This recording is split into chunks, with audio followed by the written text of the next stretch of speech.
Bir нәрсе қаласаң, адамнан сұрама. Берсе міндет, бермесе зіллет. Сен Алладан сұра.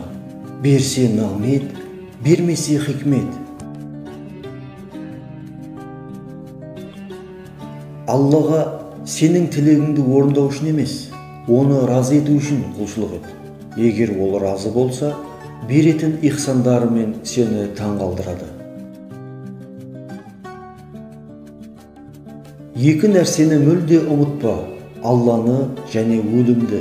Екі нәрсені де ұмыт, жасаған жақсылығыңды және көрген жамандығыңды. Кім діннің дертіне түссе, Аллах оның басқа дерттерін алып қояды. Сондай көркем мінезді бол, тіпті дұшпаныңның өзі саған дұшпан екеніне ұялсын. Қолмен ұрса да, тілмен сөксе де, мың рет көңіліңді қалдырса да, бір жанды ренжітпе.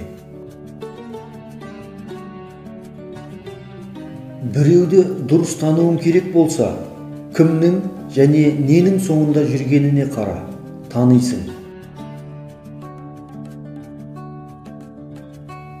Кімде-кім пайғамбарымызды жақсы көретінін айтып, бірақ ғалымдар мен кедейлерді жақсы көрмейтін болса, онда ол кісі өтірікші. Үш нәрсені жаман күніңде сына: жарыңды, досыңды және сабырыңды.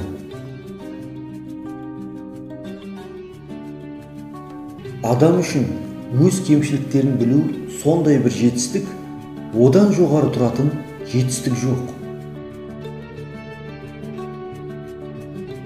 Жаңғақтың қабығын жарып, өзегіне бармаған жаңғақтың бәрін қабық деп ойлайды.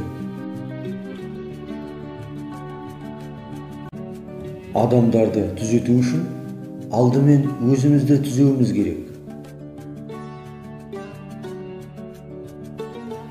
Көңілінде үмітті тірі ұстап тұратын бір иншалласы болуы керек адамның. Біз Аллаға сүйенуді ұмытқанда, біз сүйенген әр нәрсе бәле болар басымызға.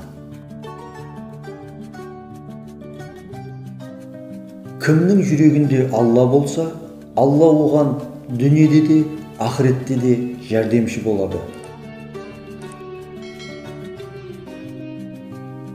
Сіздің жүріс-тұрысыңызға қарап, мұсылманшылыққа ынтасы оянған адам жоқ болса, онда иманыңызды бір тексеріп шығыңыз.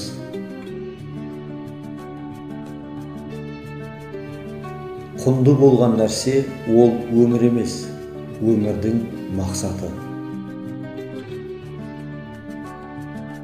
Дос санама беделді кезіңде қасында болғанды.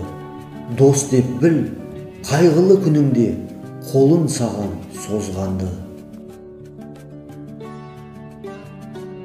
Дұрысты айту емес, дұрысты түсіндіріп жеткізу қиын.